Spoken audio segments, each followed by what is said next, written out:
Les erreurs ont été rattrapées. Il n'y aura plus de Madame Gay. Comment il s'appelle cette fille-là? J'avais oublié son nom en montant les escaliers. L'erreur a été corrigée.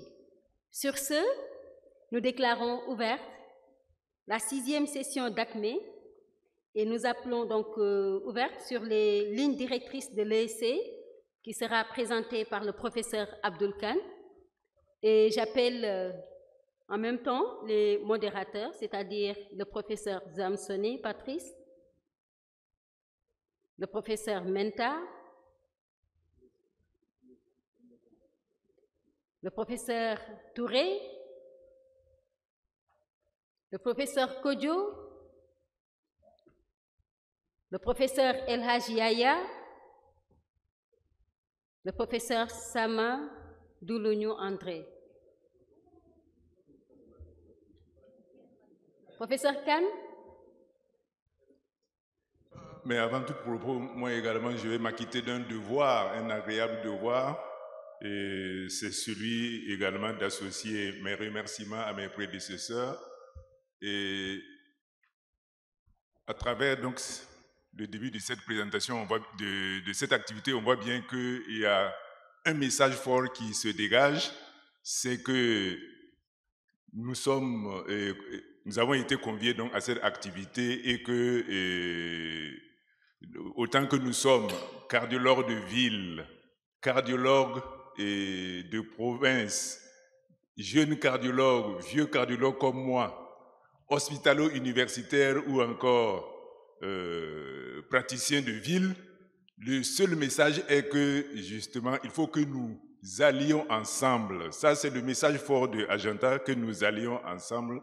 Et le deuxième message, c'est qu'il ne faut pas improviser une activité comme celle-là, comme l'organisation de nos congrès, parce que justement, ça fait 8 mois que Agenta Pharma est dessus. Tout cela témoigne donc de la haute considération que Agenta Pharma a pour nous, cardiologues africains, et cela témoigne également de la grandeur de ce partenariat qui nous lie avec Agenta. Et donc, pour toutes ces raisons-là, je vous demande de vous lever ensemble pour faire un long standing ovation pour Agenta Pharma.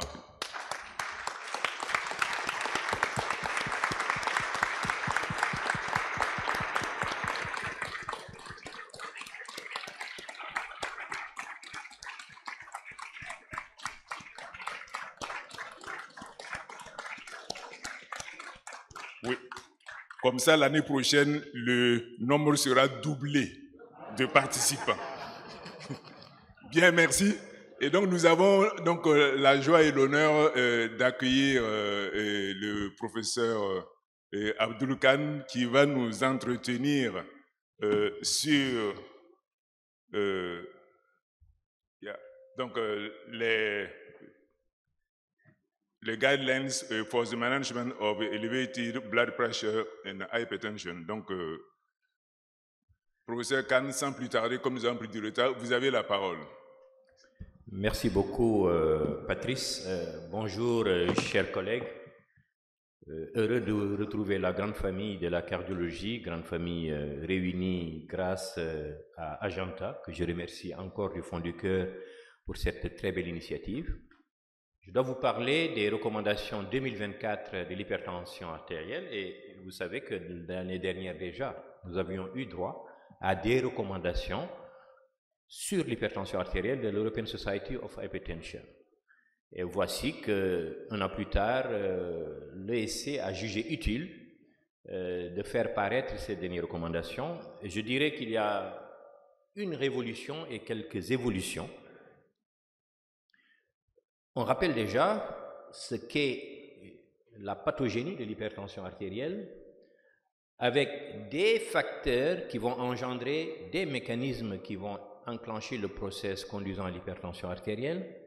Ces facteurs sont génétiques et vous avez dû vous rendre compte que l'épigénétique fœtale et la programmation fœtale sont également des éléments importants de la physiopathologie, des facteurs comportementaux et environnementaux, et puis, vous voyez, des facteurs socio-économiques et psychosociaux, mais également des facteurs liés à l'environnement tels que la pollution, les changements climatiques.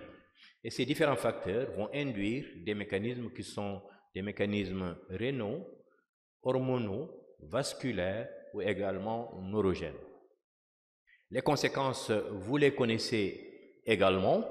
Pour résumer, l'hypertension artérielle entraîne une atteinte des gros et moyens vaisseaux, mais également des petits vaisseaux conduisant à l'athérosclérose, ce qui entraîne ce que vous avez déjà, l'atteinte des différents organes cibles, quasi rien n'est épargné.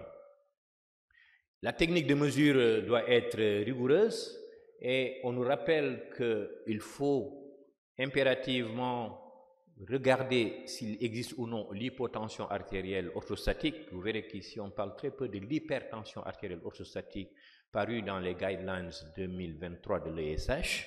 Et puis on demande également de palper les pouls, pas seulement pour exclure une fausse hypertension artérielle, mais parce qu'on le sait, la fibrillation atriale notamment suit l'hypertension artérielle comme son nombre. L'automesure doit être essentielle pour confirmer en dehors de l'urgence, ceci ne change point, mais on nous rappelle que l'automesure doit recourir à au moins 2 mesures par jour, au moins 3 jours de suite, mais si on peut faire plus, c'est encore mieux.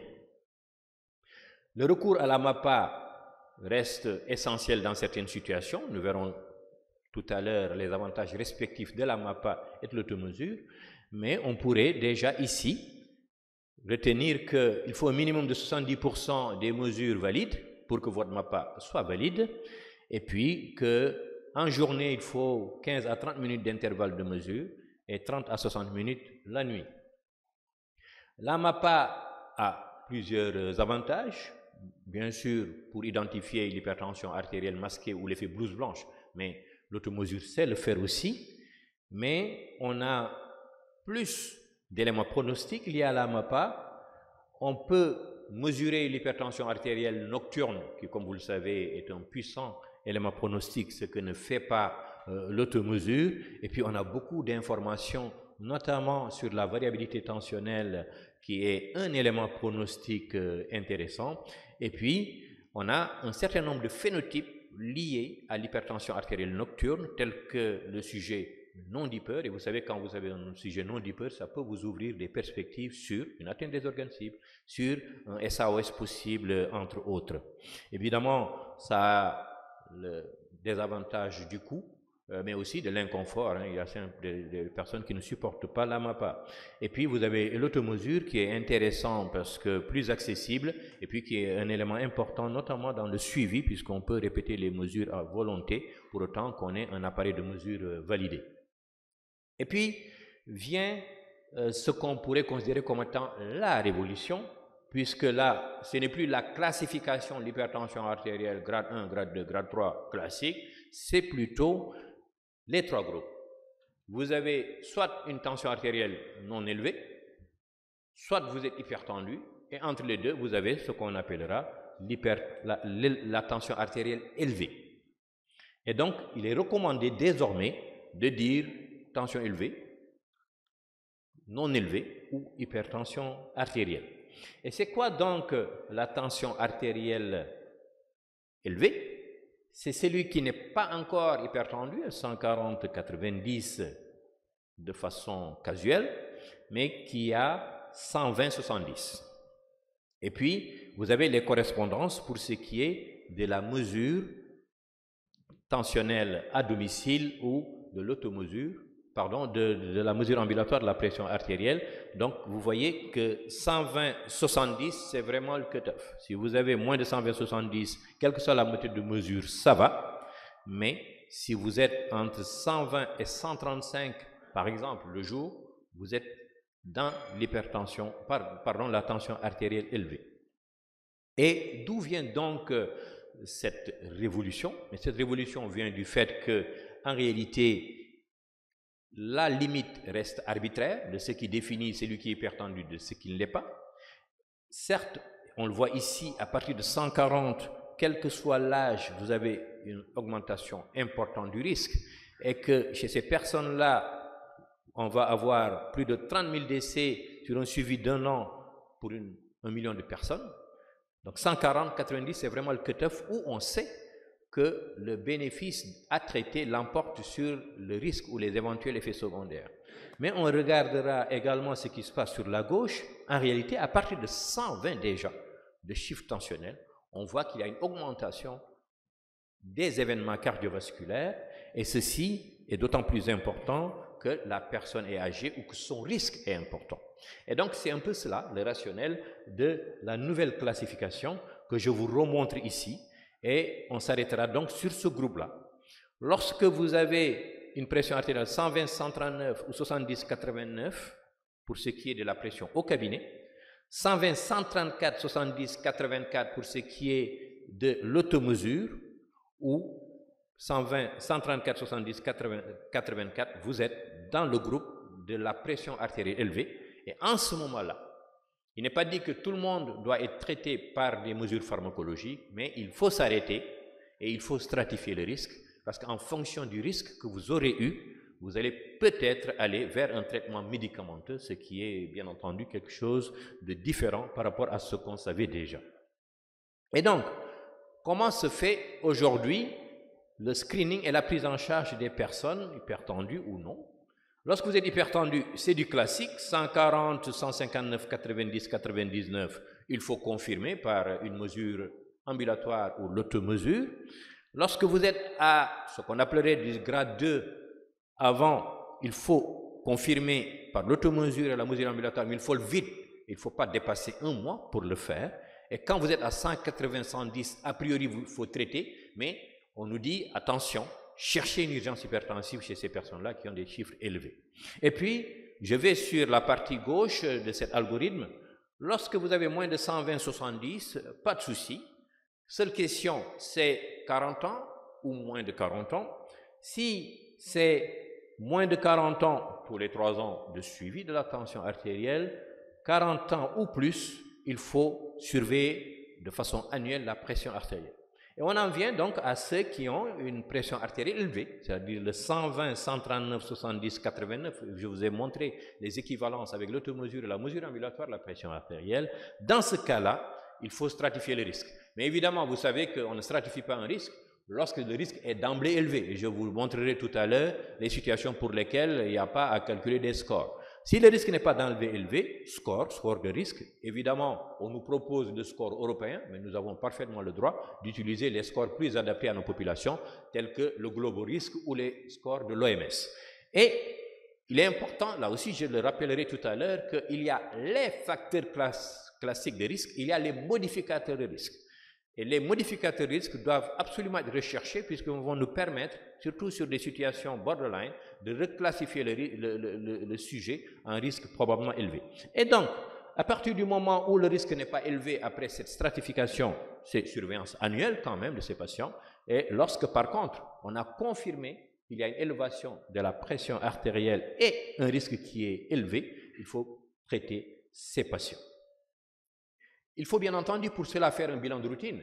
Et le bilan de routine a été un tout petit peu élargi par rapport à ce qu'on avait l'habitude de voir. Oui, la glycémie, éventuellement l'hémoglobine glyquée. Le bilan lipidique, oui.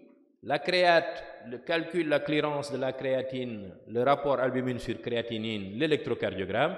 Mais vous voyez au milieu qu'on nous recommande, à côté de l'ionogramme sanguin, de pouvoir regarder la calcémie et le TSH. Pourquoi? Parce qu'il faut chercher une hyperthyroïdie et une hyperparathyroïdie. Stratification du risque. Risque élevé, à partir du moment où il y a une maladie rénale, une maladie cardiovasculaire, il y a du diabète et il y a une hypercholestérolémie familiale, il n'y a pas à stratifier quoi que ce soit. Le risque est élevé, il faut traiter le patient de façon vigoureuse. Et il faut aussi prendre en charge ces patients alors même qu'ils ont des chiffres de tension élevés. Sinon, on calcule le risque, comme je l'ai dit. Et les recommandations s'arrêtent sur un élément important qu'on avait un peu oublié, même si on le sait déjà, c'est la grossesse. Les complications liées à la grossesse, je rappelle, suivent les femmes toute leur vie et, ceci n'est pas anecdotique, suivent aussi leur descendance. Il faut rechercher les modificateurs de risque et les biomarqueurs qui apparaissent. Quels sont les modificateurs de risque? Et vous voyez, il y a les modificateurs de risque liés au sexe. C'est hypertension artérielle, diabète gestationnel, prééclampsie, avortement à répétition, maladie auto-immune. Et puis sur la droite, des facteurs qui sont communs à tous, c'est l'ethnie, et en l'occurrence, selon les recommandations, ce sont les sujets originaires de l'Asie du Sud, c'est l'histoire familiale, c'est ceux qui sont isolés socialement, c'est ceux qui ont une maladie auto-immune, qui, je rappelle, augmente d'un bon 50% quand même le risque cardiovasculaire, c'est ceux qui sont en dépression, c'est ceux qui ont un VIH, entre autres. Et puis, on nous demande d'aller rechercher une atteinte des organes cibles. Pourquoi il faut rechercher une atteinte des organes cibles? Parce que vous allez reclasser vos patients, notamment ceux qui sont à risque modéré. Atteinte d'organes cibles va tout de suite les mettre à risque élevé. Et puis, il y a des zones grises. C'est l'hypertension artérielle, on va dire borderline, ce sont des HTA masqués ou même des HTA blouse blanche, dont on nous dit qu'il ne faut pas les traiter, mais on les traiterait pas à condition qu'il n'y ait pas d'atteinte des organes cibles. Et puis, il y a ceux qui, justement, n'ont pas été classés à haut risque, mais qui ont des facteurs de risque non traditionnels. C'est-à-dire qu'il a une polyarthrite rhumatoïde, ou il a un VIH, il a eu un diabète gestationnel. Mais attention, en réalité, ces patients-là, qui ne sont ni dans le score européen, ni dans celui de Framingham, sont potentiellement à risque élevé dès l'instant qu'ils ont, par exemple, une pression artérielle élevée. Et donc, ici, une atteinte des organes cibles vous montre qu'en vérité, ce patient-là, il faut le traiter de façon vigoureuse. Et puis, l'autre élément, c'est aussi l'inertie, parce que souvent on est tous sur, on n'a pas atteint les objectifs, on attend un peu, mais quand vous avez une atteinte des organes cibles, le médecin, comme le patient, doivent être motivés pour aller plus loin dans la prise en charge des patients. Et donc, on nous dit, à partir de ce moment-là, pourquoi mesurer? C'est ce que je viens de vous donner et vous expliquer. On recherche l'atteinte des organes cibles, cœur, rein, vaisseau, et vous voyez que plus bas, vous voyez un certain nombre d'éléments qui peuvent nous aider à stratifier le risque. C'est, bien sûr, la recherche de plaques d'athérome, c'est le score calcique, c'est le pulse wave pour voir la rigidité artérielle, entre autres, et vous voyez apparaître également les biomarqueurs tels que la troponine, l'ANT-proBNP, entre autres, qui nous permettent de nous rendre compte qu'il y a bien, par exemple, une atteinte cardiovasculaire et donc qui nous amènerait à traiter plus vigoureusement les patients. Donc, stratifier les risques, c'est important. Donc, tout ce que je vous ai dit en haut, c'est un peu comment le faire. Si le risque est élevé, d'emblée, on sait, on identifie les situations ethniques ou raciales à risque, et puis on va vers les biomarqueurs, mais à condition, bien sûr, que les patients n'aient pas du très haut risque cardiovasculaire. Un autre élément important, c'est non pas tant l'âge, au sens classique du terme, mais la fragilité. Et les recommandations, vous le voyez aussi dans les recours sur la fibrillation atriale, l'anticoagulation, aujourd'hui on parle davantage de fragilité. Je pense que nous, médecins, nous devons nous habituer à évaluer la fragilité. Et vous voyez, entre le gars très fit qui fait son marathon et qui monte sur les pyramides allègrement, sans difficulté, et ce que vous voyez à droite, ceux qui ont besoin d'aide pour pouvoir faire leurs activités modérées. Et nous verrons qu'à partir du moment où vous avez une fragilité modérée à sévère, il faut faire attention, il faut y aller doucement dans la prise en charge des patients. Et donc, je m'arrête à nouveau sur cette révolution, ce changement notable qu'est la pression artérielle élevée. Quand est-ce qu'on traite une pression artérielle élevée? Mais c'est parce qu'il a déjà une maladie cardiovasculaire avérée, c'est-à-dire une manifestation clinique de l'athérosclérose, infarctus du myocarde, accident vasculaire cérébral, insuffisance cardiaque. Ou alors, il a une albuminurie significative ou il a un débit de filtration glomérulaire inférieur à 60 ml par minute. Et il a une atteinte cardiaque ou vasculaire avérée, ou il est diabétique de type 1 ou type 2, en sachant que ce n'est pas tous les diabétiques de type 1 et type 2 qu'il faut traiter.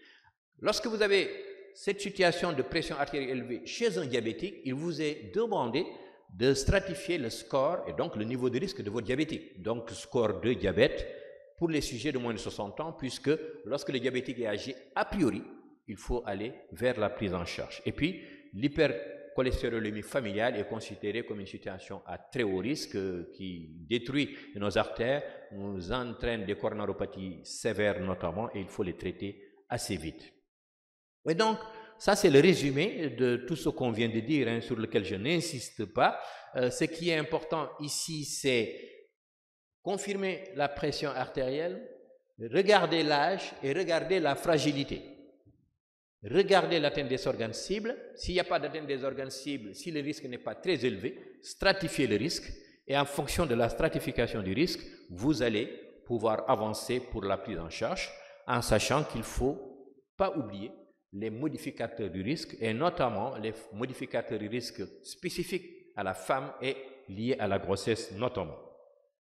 Il nous est également demandé de penser hypertension artérielle secondaire. Je rappelle que quand vous dites qu'il y a 1,5 milliard d'hypertendus et que l'HTA secondaire ne ferait que 5 à 10%, mais ça fait quand même plus d'HTA secondaire que de gars atteints de VIH-Sida probablement, ou en tout cas c'est pas si loin que ça. Donc l'hypertension artérielle secondaire en soi est un enjeu de santé publique. Et donc, si vous avez des signes, symptômes ou une biologie de base qui vous y oriente, il faut le faire. Et il est recommandé, et ceci est important aussi à considérer, de penser notamment à 2 formes d'HTA secondaires, c'est les plus fréquentes en fait. Syndrome d'apnée du sommeil.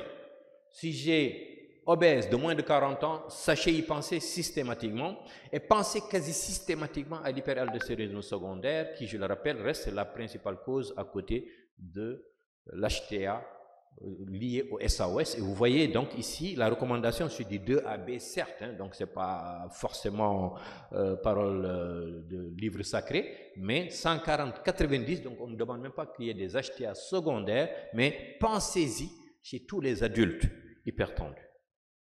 Et puis vous avez ces beaux tableaux où on nous dit justement pensez, et on vous donne les éléments qui nous permettent d'y penser, les éléments de la physiopathologie, les éléments du diagnostic et la prise en charge thérapeutique.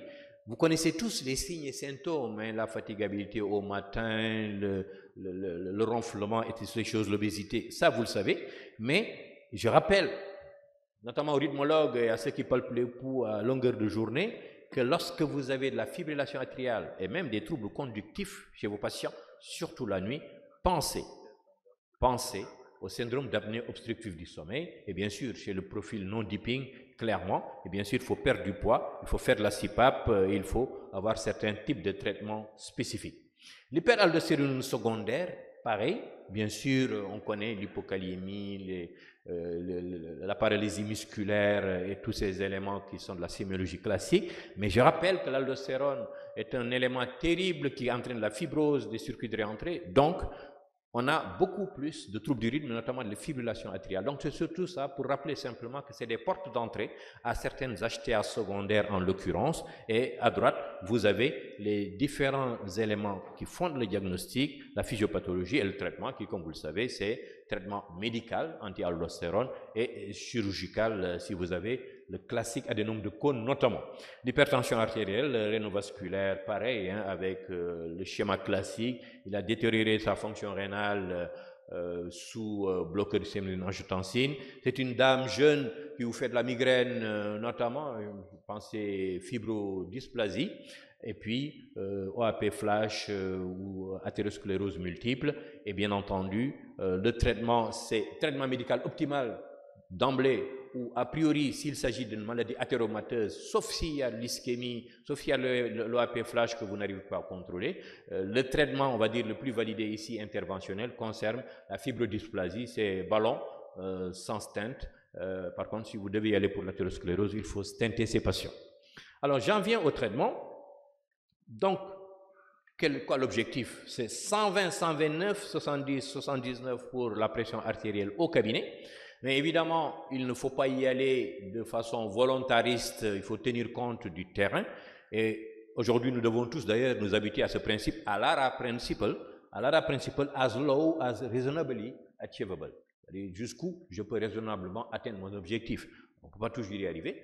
Et donc, si je suis à 85 ans ou plus, j'ai de l'hypotension orthostatique, je suis en situation de fragilité, c'est un sujet qui a une espérance de vie de moins de 3 ans, il faut aller doucement. Si j'ai 140 mm de mercure de pression systolique, c'est un bon compromis. Les mesures hygiéno-diététiques, c'est classique, c'est bon pour la réduction de la pression artérielle, mais vous voyez de façon plus large, c'est encore mieux pour le contrôle du risque cardiovasculaire. Et ici, on nous rappelle que l'activité physique est un traitement à part entière, et donc on nous donne des éléments précis. Et je rappelle que Chez nos malades cardiaques et hypertendus, il faut non seulement faire du dynamique, mais aussi faire du renforcement musculaire. Je crois que là, les copains rédacteurs connaissent bien cette affaire-là. Et puis, autre révolution ou évolution par rapport à l'ESH, qui l'année dernière nous avait dit quasi qu'il faut réhabiliter les bêta-bloquants, c'est à peu près les meilleurs, et que ce qui était contre-indication est devenu indication. Vous vous en souvenez, on en avait parlé, je crois, l'année dernière. Et voici-t-il pas que non plus les 5, mais 4 désormais. Et les 4, c'est ISC, ARA2, calcique, diurétique. Et pourquoi donc, qu'est-ce qu'on reproche aux bêta-bloquants cette fois-ci dans le document? Voilà ce qu'ils disent. On prévient moins les AVC, ça on le savait déjà. Il y a plus d'arrêts thérapeutiques sous bêta-bloquants. Ça fait moins progresser les lésions des organes cibles. Le risque accru de diabète existe chez les sujets prédisposés lorsqu'on associe bêta-bloquants de première génération avec les diurétiques. C'est pourquoi d'ailleurs, ils nous disent quand même de préférer les bêta-bloquants de dernière génération. Et puis, on sait que la rigidité artérielle est un élément pronostic important et que les bêta-bloquants font moins bien que les ISC, les ARA2 ou les calcibloqueurs. Et dans tous les cas, c'est bithérapie, ça c'est confirmé, sauf, c'est plutôt PA élevé, donc il faut y aller doucement. Fragilité modérée à sévère, je l'avais rappelé, sujet très âgé et en cas d'hypotension artérielle orthostatique. Donc, pour la plupart, c'est bithérapie fixe, faible dose d'emblée, avec les 3 mousquetaires qui sont bloqueurs du système rénin-angiotensin-aldostérone, calcique, diurétique. Et le 4e mousquetaire, comme vous le savez, c'est l'anti-aldostérone. Et puis, les autres, vous les jetez dans la bagarre une fois que vous n'y arrivez pas, en sachant évidemment que s'il y a une indication préférentielle, c'est-à-dire insuffisance cardiaque, infarctus du myocarde, le patient a déjà eu son bêta-bloquant d'emblée. Donc, pour résumer, c'est tout ce qu'on vient de dire, donc je n'y insiste pas. Welcome, Prof. Magdi. You arrived just at the end of my boring presentation, so you didn't lose a lot of things. Mais quelque chose de très important, c'est une prise en charge centrée sur le patient. Centrée sur le patient, c'est se rappeler qu'il faut qu'on ait des approches multidisciplinaires, il faut parler de médicaments, il faut parler des mesures hygiéno-diététiques, il faut impliquer la famille et il faut faire de l'auto-soin, c'est-à-dire il faut responsabiliser le patient. Et on nous demande de travailler sur l'évaluation des différentes dimensions de l'adhérence thérapeutique. Il y a des facteurs socio-économiques, c'est une réalité bien africaine. Il y a les facteurs liés au système de soins. Il y a les facteurs liés au traitement. Il a eu déjà des effets secondaires, il se méfie un peu et du traitement et du malade. Il y a le terrain, puisque l'hypertension est une comorbidité parmi d'autres comorbidités. Et puis, les patients pour lesquels il y a des croyances. Je crois que, cher maître professeur Touré, les Maïgas, surtout ceux qui ont des ascendants sérères, pensent souvent que l'hypertension artérielle, c'est une malédiction divine. Et donc, ils ont plus tendance à aller voir les gourmandiers que d'aller voir les brillants cardiologues que vous êtes. Et puis, donc, on vous dit adhérence, adhérence, adhérence, c'est-à-dire 3 fois adhérence. À l'initiation, à l'implémentation, et puis c'est une maladie chronique, comment faire persister les patients dans l'adhérence, et donc il faut checker tout ça, il faut les encourager à rester adhérents. Quelques terrains particuliers ont été évoqués, je vous les cite, et je souligne des choses qui sont intéressantes. Vous avez un patient qui a une pression artérielle élevée et qui est diabétique. Si au bout de 3 mois de mesures hygiéno-diététiques, vous n'y arrivez pas, et qu'il est à 130/80 ou plus, il faut le traiter. Autre élément important, il a un prédiabète ou il est obèse. S'il reste à 130, 139, 80, 89, avec un risque cardiovasculaire qui est élevé, il faut le traiter. Donc ceci est important, et puis pour le reste, on nous parle bien entendu du traitement de la maladie rénale pour lesquels les ISC et les ARA2 sont proposés en première intention, mais on nous rappelle également que des médicaments tels que les glyphosines ou la finérenone ont toute leur place chez ces patients. Et puis on nous rappelle, puisque la communauté notamment d'Afrique subsaharienne a quand même produit quelques études intéressantes, que lorsque vous avez une HTA chez un sujet d'Afrique subsaharienne, c'est-à-dire donc nous autres, il faut préférer une association inhibiteur calcique plus thiazidique ou bloqueur du système rénine-angiotensine-aldostérone. Vous vous souvenez tous certainement de l'étude Créole, entre autres. Et l'HTA résistante, on l'a définie selon les méthodes conventionnelles. Après une trithérapie, on nous demande d'aller vers la spironolactone. Éventuellement, on rajouterait un bêta-bloquant s'il n'a pas été proposé comme traitement parce qu'il y avait une indication privilégiée. Et puis, quand on a fini de regarder tout ça, on requiert s'il n'y a pas une cause de fausse hypertension artère-résistante, et puis on met toutes les autres armes dans la bataille, et on peut avoir parfois le réflexe de changer carrément de stratégie thérapeutique et de changer l'essentiel des médicaments. Et vous voyez, on retrouve la dénervation rénale dans l'HTA résistante sur du 2B. 2B, lorsqu'on a discuté, on a fait de l'approche multidisciplinaire, et puis le patient semble le préférer, mais en aucun cas, la dénervation rénale ne peut être considérée comme un traitement en première intention de l'hypertension artérielle, quelles que soient ses formes. Pour finir donc, le message clé pour moi de ces différentes recommandations, c'est de nous rappeler une vieille vérité, c'est que l'hypertension artérielle ou les chiffres tensionnels, ce n'est pas une réalité binaire, hypertendue, pas hypertendue, mais une réalité linéaire. Plus vos chiffres augmentent, en tout cas à partir de 115, 120 de systolique, plus votre risque cardiovasculaire est élevé. Et ceci est d'autant plus vrai que vous avez d'autres facteurs de risque ou que vous êtes âgé. Donc le bénéfice de la baisse tensionnelle peut être obtenu même chez des sujets non considérés comme étant traditionnellement hypertendus.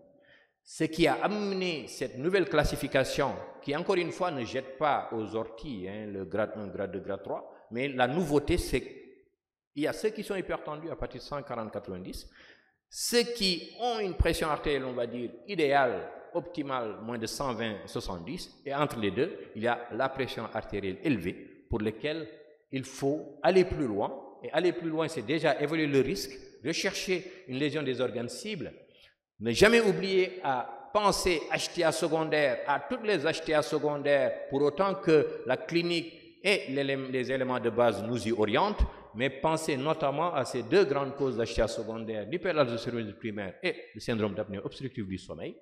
Savoir aujourd'hui prêter une attention particulière à l'HTA de la femme et notamment aux conséquences liées à la grossesse. Privilégier les bithérapies fixes comme il est d'habitude, les bêta-bloquants étant relégués au second plan ici, mais n'oubliez jamais une chose, c'est encore une fois penser implémentation de la technologie qui consiste à traiter les patients avec les médicaments dont on dispose et penser stratégie d'implémentation, c'est-à-dire organisation de nos systèmes de soins et toutes ces stratégies pour améliorer l'adhérence de nos patients. Merci.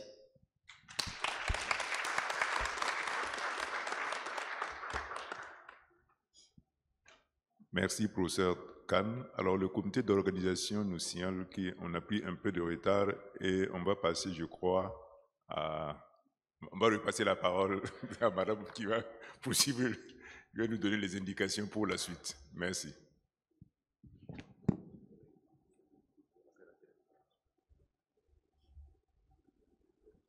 Nous vous remercions, professeur Khan. Encore une fois, vous avez mis votre nom dans l'histoire.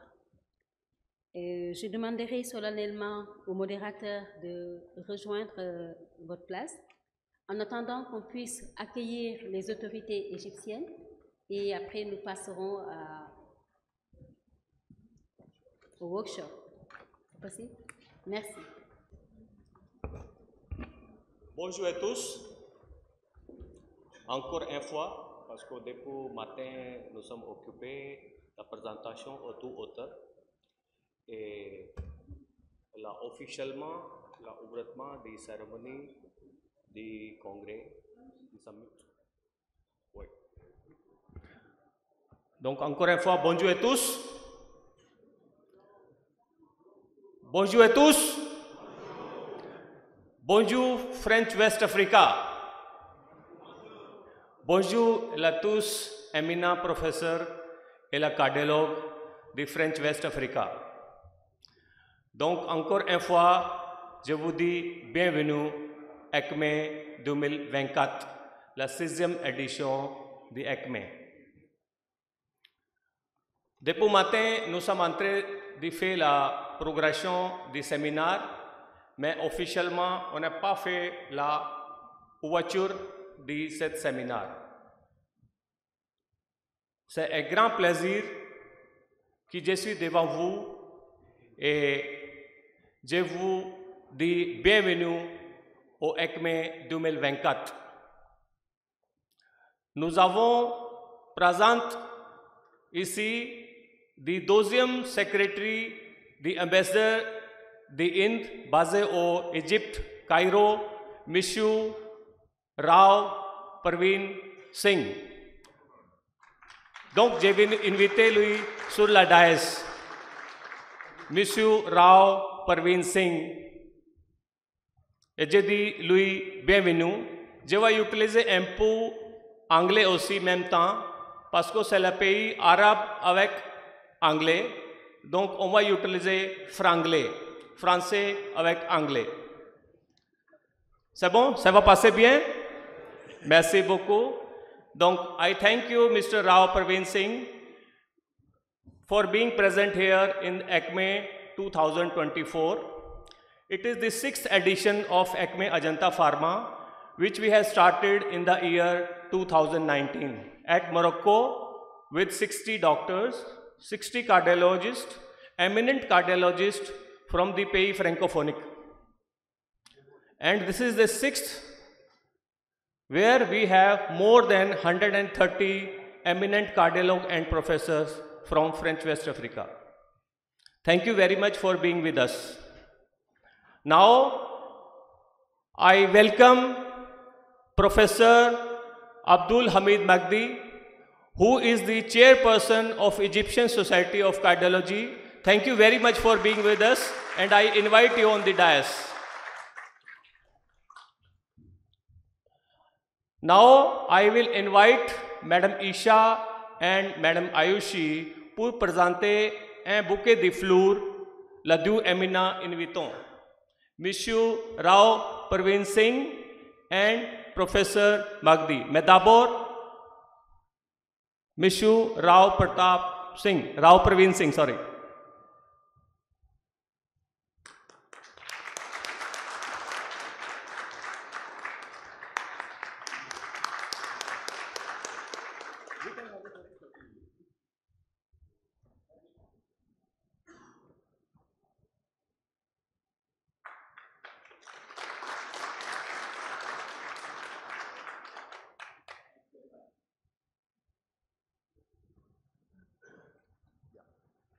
Now I will invite Madam Singh also to just beside Mr. Parveen.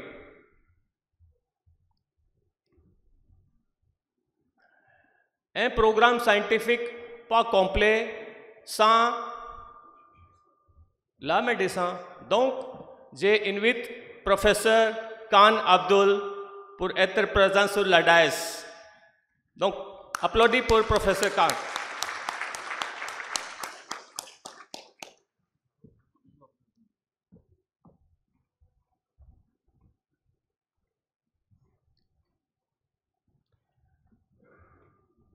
On a un père aussi, un papa, Professor Touré.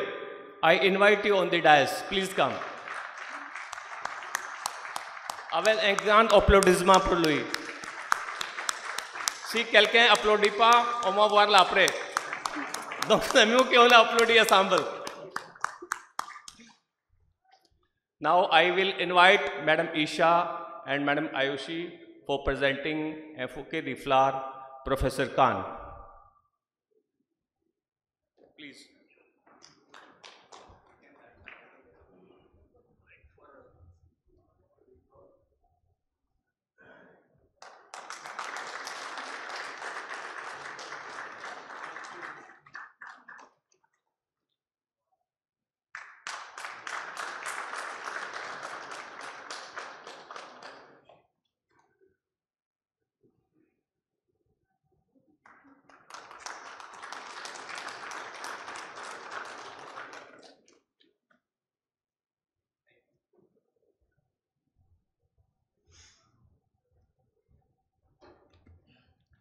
Now I will invite The second secretary from the Indian Embassy, Mr. Rao Parveen Singh, Professor Abdul Khan, Professor Ture, Professor Magdi, and one representative from each country, from each delegation for lighting of the auspicious lamp. As you already know, each year when we meet, we do a ceremony of lighting the lamp, which is a symbol of education and which show us light to follow the path of truthness in the future. So I will invite Mr. Murli also for this ceremony of lighting of the lamp with the delegation who is present on the dais. Please, we can start with the, thank you very much.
So respected guests, you can have your seats. Thank you very much. So I will invite one by one, one doctor or professor come on the dais from like Benin. He can come on the dais and light the lamp. Yeah. Dr. Tabusi. Yeah. For lighting of the lamp from Ivory Coast.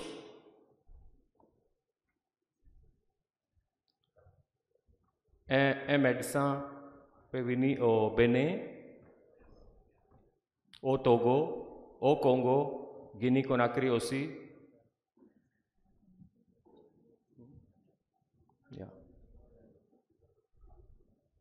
Cameroon, Burkina, Congo.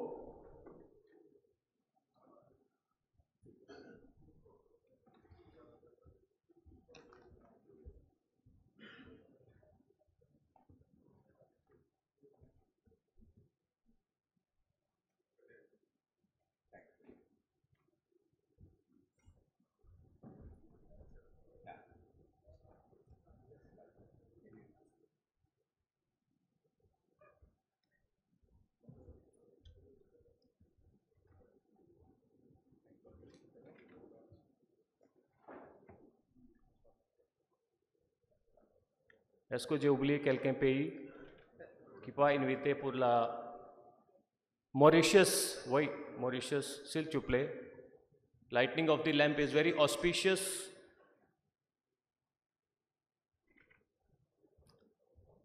Pardon si j'ai oublié quelqu'un.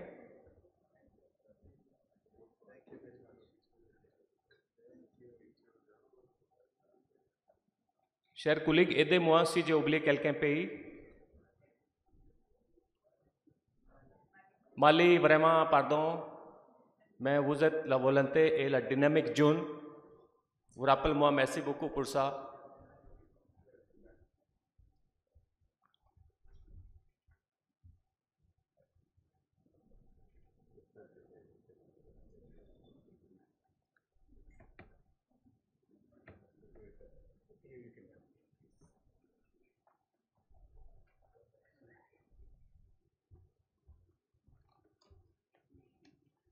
Thanks a lot.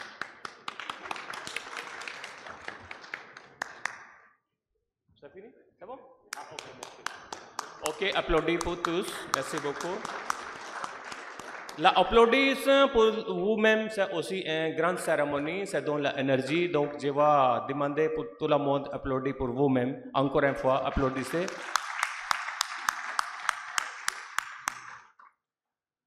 Donc, maintenant, now I take an opportunity to invite Mr. Rao on the dais and say a few words to this big delegation of 130 cardiologists.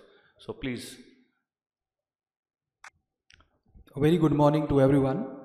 Representatives of Ajanta Pharma, distinguished guests, ladies and gentlemen.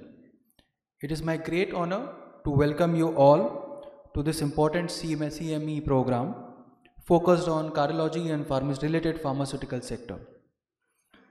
As an MSc representative, I am happy to be a part of this initiative, which is not only a testament to the shared commitment between our nations, India as a nation and various countries from Africa, which is being represented here, and also a pivotal opportunity to further our goals in enhancing global healthcare.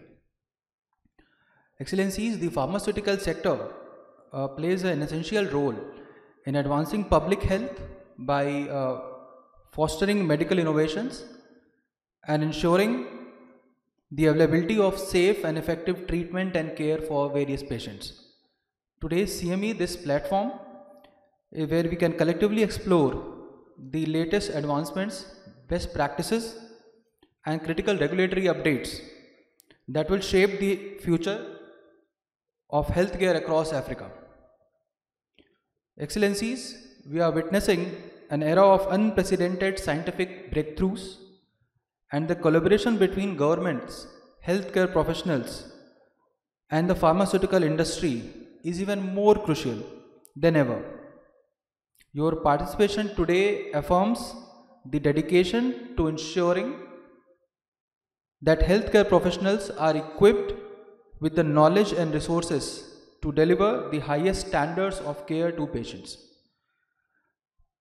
Dear guests, India is rightly called the pharmacy of the world, and our commitment to this value was reflected during the COVID-19 pandemic, when India initiated the Vaccine Maitri initiative, under which India supplied life-saving COVID-19 drugs to more than 95 countries. And I'm delighted to brief all present here that during this period, India and Egypt showcased a very strong commitment to the bilateral relationship, where India received more than 300,000 tablets of life-saving drugs for COVID-19 from the Egyptian government. Excellencies, I look forward to the valuable insights, discussions, and partnerships that will emerge today from this program. Together, we can continue to advance healthcare and make a meaningful impact on global well-being. Thank you, and I wish you all a productive and integrated session. Thank you.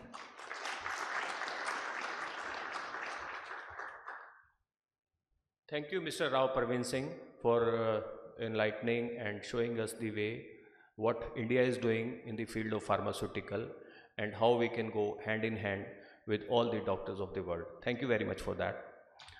Now, we cannot advance or go beyond this program if I don't invite Professor Abdul Magdi for saying few words and enlighten us for this program.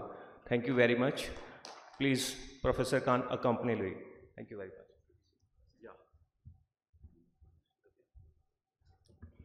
Bonjour chers collègues, je voudrais vous présenter le professeur Magdi Abdelhamid. Le professeur Magdi Abdelhamid est vice-président de la Société égyptienne de cardiologie. Il a été pendant longtemps un des fers de lance, notamment à l'essai de l'insuffisance cardiaque, dont il a fait partie du board. Et puis, depuis quelques mois, Il est responsable à l'ESC du développement et de l'intégration de l'Afrique, notamment de l'Afrique du Nord, au sein de cette auguste institution. C'est surtout pour moi un cardiologue brillant, très ouvert. Vous vous en rendrez compte, hein, qui est un peu, on va dire, le fer de lance de la cardiologie égyptienne, mais également qui a une grande notoriété mondiale dans les urgences cardiaques, mais pas que. Voilà, donc c'est juste la présentation et je vais le lui traduire en anglais, un peu différemment. I will translate a little bit what I've said while introducing you. When we were thinking about the next step for ACME,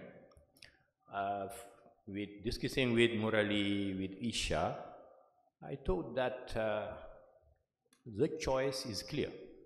It is Egypt, and it is Cairo. Why Egypt and Cairo? Because in Egypt and Cairo you have a lot of fantastic things. Of course, when you talk about Cairo, we will talk about history, we will talk about tradition, and we will talk about the pyramids and the pharaoh, of course. And all of us feels that we are linked to this is history because it's not a human history, it is an African history also. The other thing is that Egypt is a leading country in science and especially in cardiology. And one very great novelist said something. When you come to Cairo for the first time, you will feel that you are at home. I think that vous allez dû vous en rendre compte.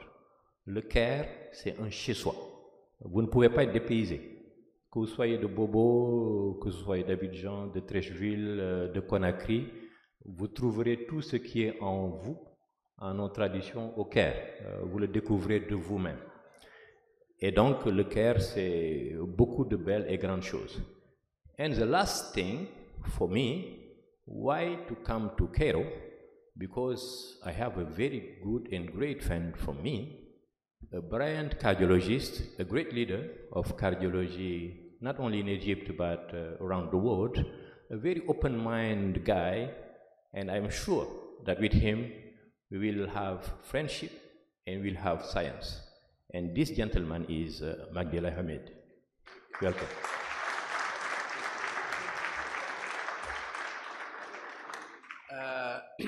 Good morning, everybody. Thank you so much for coming to your country, your home. First of all, I'd like to thank my dear friend, Professor Abdul Khan, for giving us the opportunity to host your great event. And of course, thanks to Ajanta Pharma for the invitation for the Egyptian Society of Cardiology to host you here. I'd like also to thank our distinguished guest, the representative of the Indian Embassy here, and my dear friend for many years, Professor Touré. So the Egyptian Society of Cardiology is a big society. It is the oldest society in the region. It was established on 1951, and we joined the European Society of Cardiology on 1965. So for many years, we are one of the national cardiac societies of the European Society of Cardiology, and they were deeply involved in all activities of the EC. And myself recently assigned to be the chairman of the task force of the North Africa and Middle East in the board in the EC, European Society of Cardiology. So I'm looking forward to involve Africa in all, not only the North Africa, in the activities of the EC. Not only the EC, but also the American College of Cardiology, because I am the governor of the American College of Cardiology chapter in Egypt. So we have a lot to do together, and this is the start. So thank you so much for coming here, and I promise you that you will enjoy not only the social activities, but also the science and the program of this event, because every year we are doing this event, which is the best of ECC. When we come back from the EC meeting every year, we are doing this event, Cardiology Updates, to present the new EC guidelines and new clinical trials. And always we are inviting the guest faculty from the EC, who are the chairman of the new guidelines, to come and to present these guidelines and discuss with the Egyptian colleagues. It's a fantastic meeting. But this year is special because we have dear friends and brother from Africa, and we are very happy, we are delighted that we are hosting you here.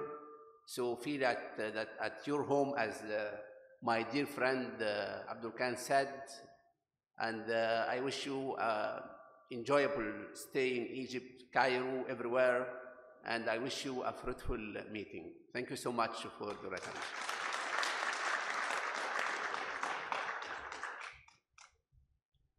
Thank you, Professor Magdi. Thank you, Professor Khan. Thank you very much, Professor Ture. Thank you very much for Mr. Rao Parveen Singh for being with us and guiding us for this program. Now I will ask Madam Awa Sheikh to continue with the program, and I will ask the guests to take their respective places. Thank you very much.